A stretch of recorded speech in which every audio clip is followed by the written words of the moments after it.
আজকের দিনটা আমার জন্য খুবই খারাপ, কারণ আমার শখের বাইকটি আজকে আমি বেচে দিব এবং এর জন্য বাইকটা আমি ঘর থেকে বাহির করি।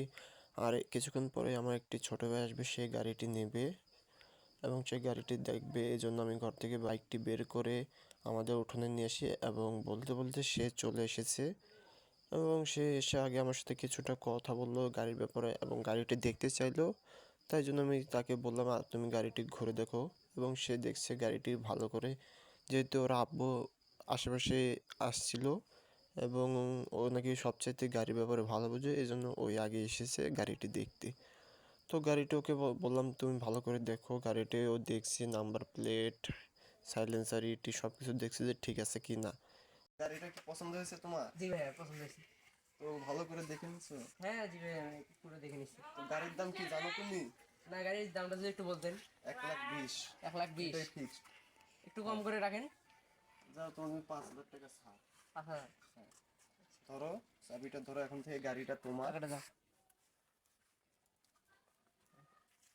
তো গাড়িটা অবশ্যই তুমি দেখে শুনে রেখো, হ্যাঁ?